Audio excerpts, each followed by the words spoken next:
E aí, pessoal, sejam todos bem-vindos ao Caso Basquete. Como vocês sabem, mano, aqui o basquete não para de jeito nenhum mesmo, né?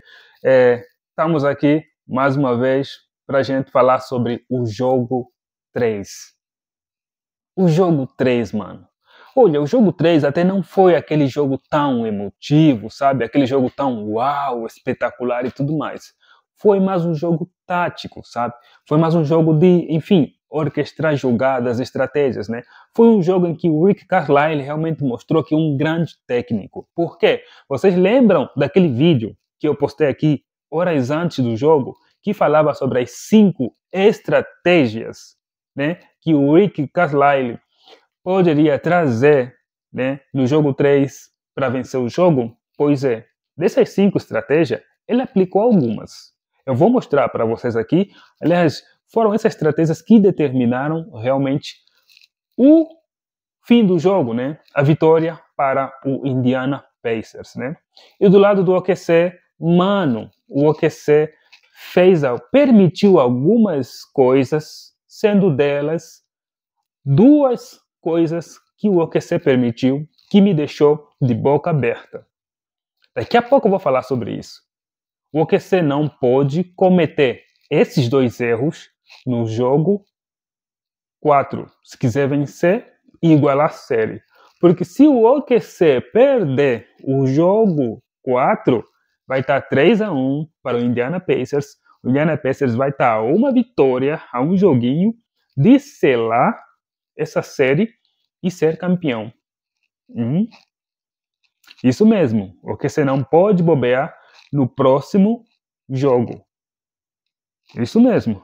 Então, pessoal, foi um jogo em que o OKC começou muito bem, sabe? O OKC começou muito bem no jogo, né? Bem concentrado, bem ligado, aproveitando. Diferente do Indiana Pacers, que começou falhando um monte de arremessos de curta distância, longa distância. Não sei se era nervosismo, não sei se era ansiedade de querer logo estar na frente, criar uma vantagem gorda desde o princípio e só indo girindo lá o final do jogo. Não sei, né? Não sei. Não sei o que aconteceu nos primeiros minutos contra o OKC Thunder. Não sei o que aconteceu com o Indiana Pacers nos primeiros minutos contra o OKC.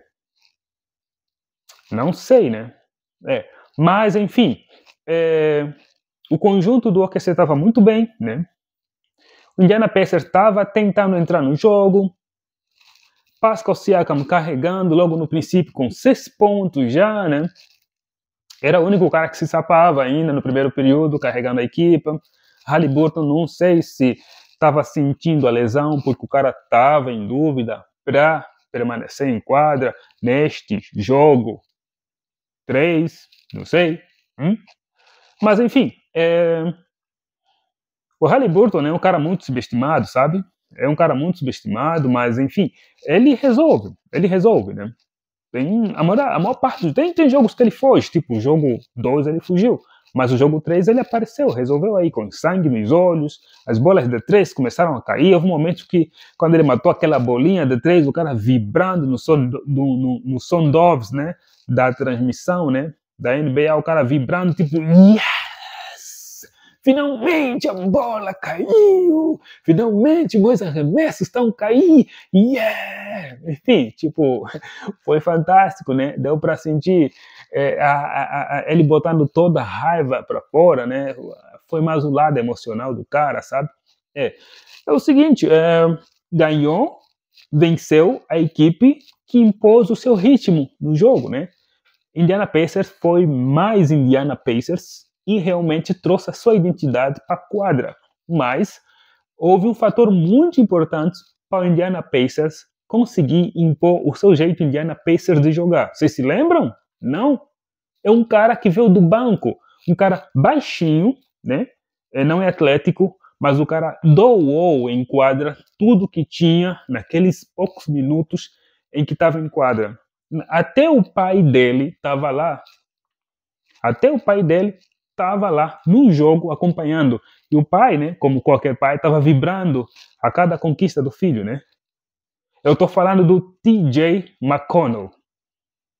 T.J. McConnell foi um baita divisor de águas. Quando o OKC estava abrindo uma vantagem de 9, 8 pontos, lembra? O OKC foi para o intervalo vencendo por 8 pontos de diferença. Lembram? 8 pontos de diferença. Quando voltou no... Desculpa, o OKC não foi no intervalo, né? Enfim, vamos considerar um intervalo. Intervalo do primeiro período, né? Também intervalo. Aquele intervalo bem curto ali, né? Pronto. O OKC foi para o primeiro intervalo, no primeiro período, vencendo por 8 pontos de diferença. Já estava se criando uma certa instabilidade. O Gainbridge Fieldhouse, que é a arena do Indiana Pacers, já estava, enfim, ficando meio caladinho, né? Enfim, com medo e tudo. Mas aí apareceu o bendito T.J. McConnell, né? O Carlisle soltou o T.J. McConnell, disse, vai lá para a quadra, mostra tudo que tem, dá tudo que tem, meu filho. Pois é. Aí o cara foi para lá, para a quadra, nem que o cara, em menos de 1 minuto, conseguiu 2 roubos de bola no OKC, encurtou a vantagem de 8 pontos para 4 pontos. O cara com sangue nos olhos, sabe? Vibrando, chamando a plateia, hein? Chamando a plateia assim, o cara com sangue nos olhos. Enfim, aí o cara depois conseguiu mais 2 roubos de bola. E ainda por cima deu assistências ali, né? O cara só tinha marcado 2 pontos, mas conseguiu 4 roubos de bola e ainda conseguiu mais 2 assistências em uns 5 minutos ali.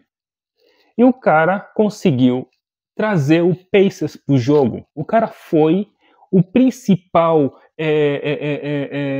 o combustível, né? O cara foi o principal líder naquele momento do jogo, né? Em que o Tyrese estava no banco ali descansando, né? Haliburton estava no banco aí descansando, botando os seus tradicionais gelo no joelho e tudo mais, né? E aquele negócio que eles botam aqui na cintura, sei lá o que ele faz aquilo, né? Enfim. Pois é, então foi isso que aconteceu. O T.J. McConnell conseguiu trazer o Pacers para o jogo. O Pacers encurtou a diferença de 8 para 4, depois foi para 2, depois igualou, né?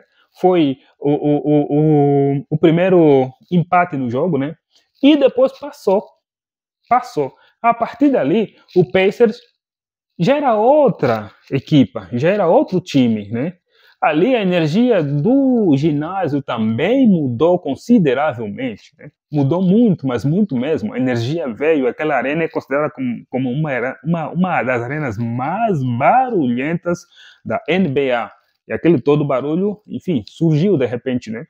Aí o Pacers começou a subir, abriu a vantagem de 4, chegou até a estar de 7 pontos, né? A maior vantagem do Indiana Pacers foi igualmente a maior vantagem, também, curiosamente, do OKC, que foram de 9 pontos para cada, né? Foi a maior vantagem no jogo, né? 9 pontos para cada. Pois é, então, o segundo período foi um período fantástico e histórico, negativamente, para o OKC.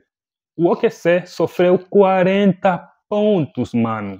Foram 40 pontos que o Indiana Pacers meteu no OKC só naquele período. Aqui foi o primeiro erro do OKC.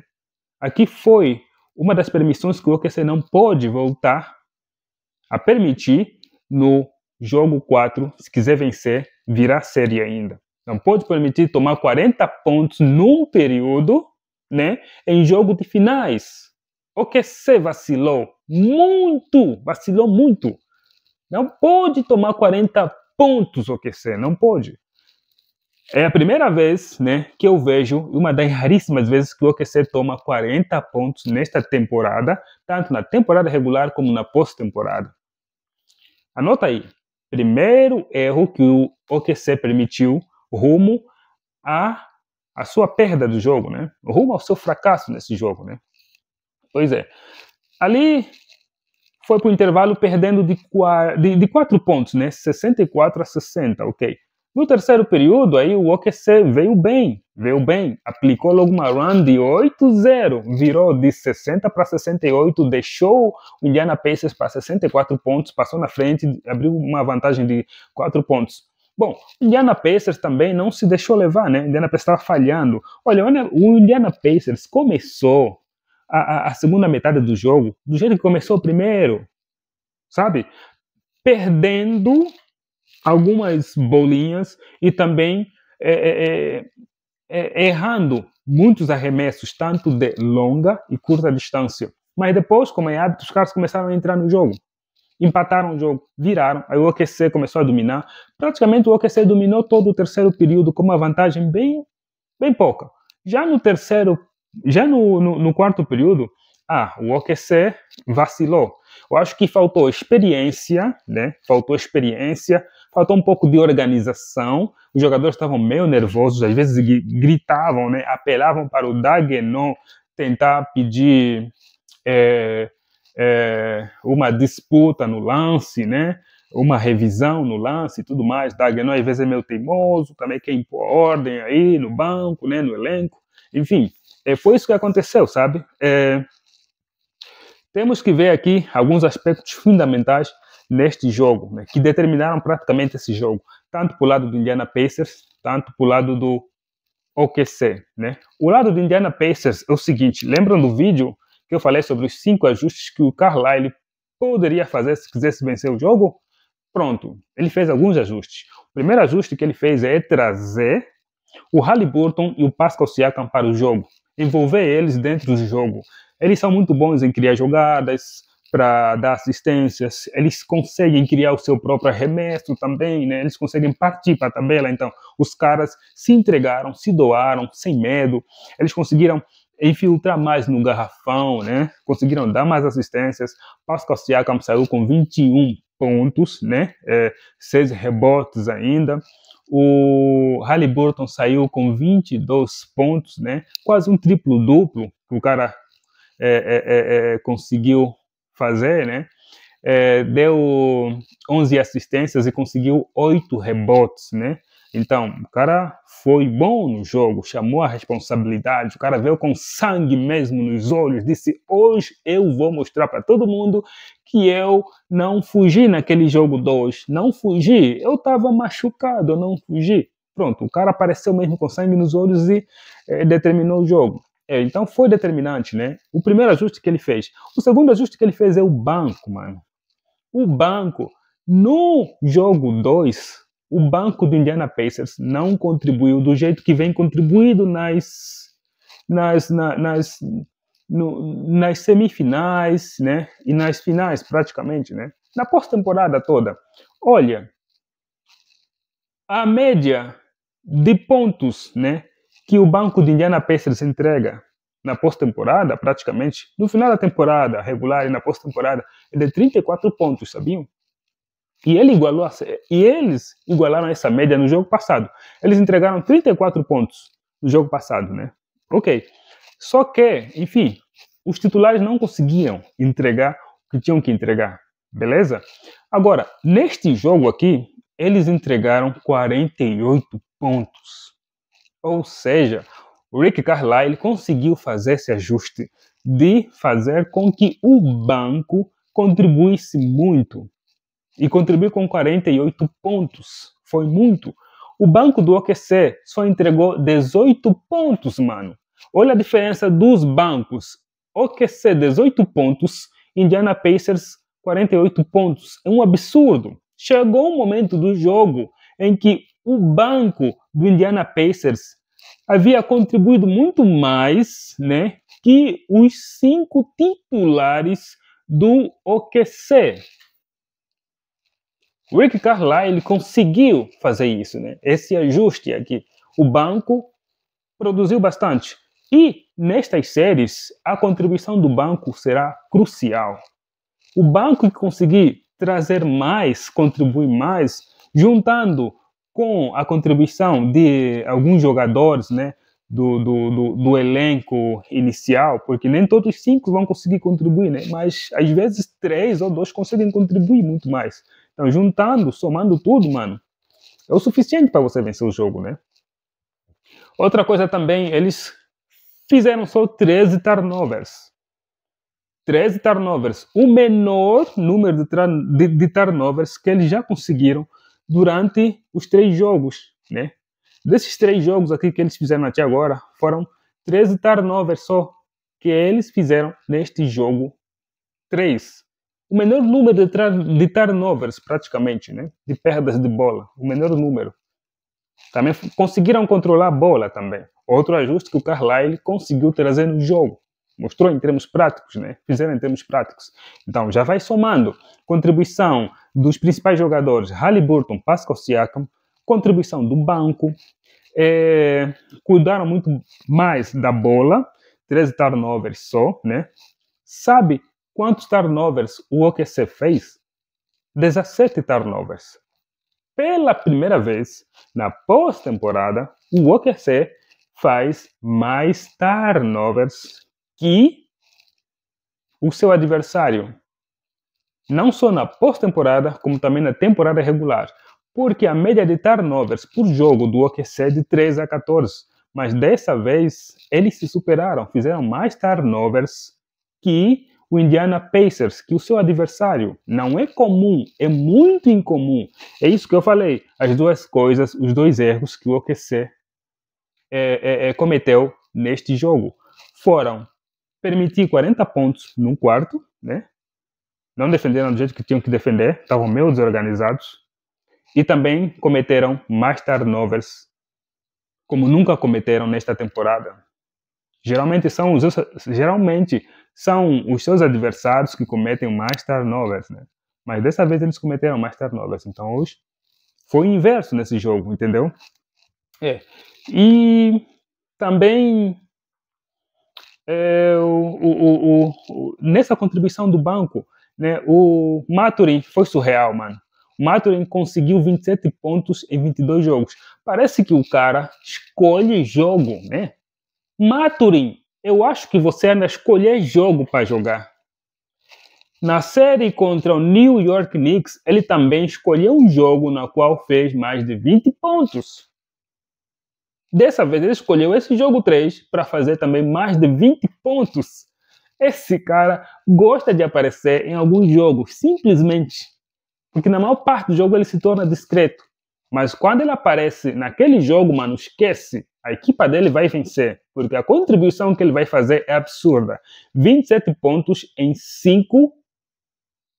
27 pontos em 22 minutos. Qual 5 minutos? 22 minutos, pá. É isso aí. O cara tava surreal. Para mim, os melhores jogadores do Indiana Pacers foram o TJ McConnell e o Benedict Mathurin. Porque eles dois carregaram a equipe quando Pascal Siakam e Haliburton não estavam presentes, ou quando eles estavam presentes, mas estavam sendo bem marcados. Realmente, os caras carregaram a equipa, né? Outro detalhe também é que o OKC estava desorganizado, faltou experiência realmente. O único cara experiente aí em termos de finais é o Alex Caruso, que foi campeão com os Los Angeles Lakers na bolha na temporada 2019-2020. Então, é um elenco muito jovem, média de idade de 24 anos. Isso falou muito, pesou muito, né? Numa arena grande, lotada, de gente chata, barulhenta. Enfim, foi um inferno para o OKC. Eles pipocaram nos últimos minutos, não conseguiram conter a defesa, não conseguiram pegar rebotes importantes, começaram a falhar muitos arremessos que é muito comum, né? Outra coisa é que o OKC conseguiu até 45% em arremessos de 3 pontos, né? Mas mesmo assim não conseguiu vencer. E o Indiana Pacers conseguiu somente 33%, né? Olha aí. Só que em rebotes, né? O Indiana Pacers conseguiu menos rebotes também e o OKC conseguiu mais rebotes. Ainda assim não conseguiu vencer, olha só. Só que em pontos na zona pintada, próximo do garrafão, o OKC cedeu 50 pontos. E só fez 48 pontos, né? E pontos de fast break foram 17 pontos de fast break contra 10 pontos do OKC. É uma equipa de passes rápidos, transições rápidas, então eles conseguiram mais passes de transição, conseguiram converter esses passes em pontos, também aproveitaram os turnovers, que foram 17, converteram em pontos também, né? E os pontos de segunda chance também, foram 13 pontos de segunda chances para o Indiana Pacers, né? E isso deu muita vantagem para eles, né? Então, isto foi praticamente os detalhes, isto foram praticamente os detalhes do jogo, né? Que selaram a vitória para o Indiana Pacers. Agora vamos ver se realmente o OKC vai vencer o próximo jogo ou se o Indiana Pacers vai abrir 3-1, né? Bom, pessoal, não se esqueçam de dar aquela joinha, né? Aquele like que é mágico porque muda o meu posicionamento aqui na plataforma, eu ganho mais engajamento, né? Eu alcanço mais gente aqui nessa plataforma, isso faz com que o canal cresça, apareça mais, isso é muito importante para mim. Não se esqueçam de comentar. Para você que está chegando agora no meu canal, se inscreva, ative o sininho para não perder nenhuma novidade e, acima de tudo, esteja comigo comentando, né, e compartilhando o canal, pessoal. Muito obrigado e até o próximo vídeo, ok?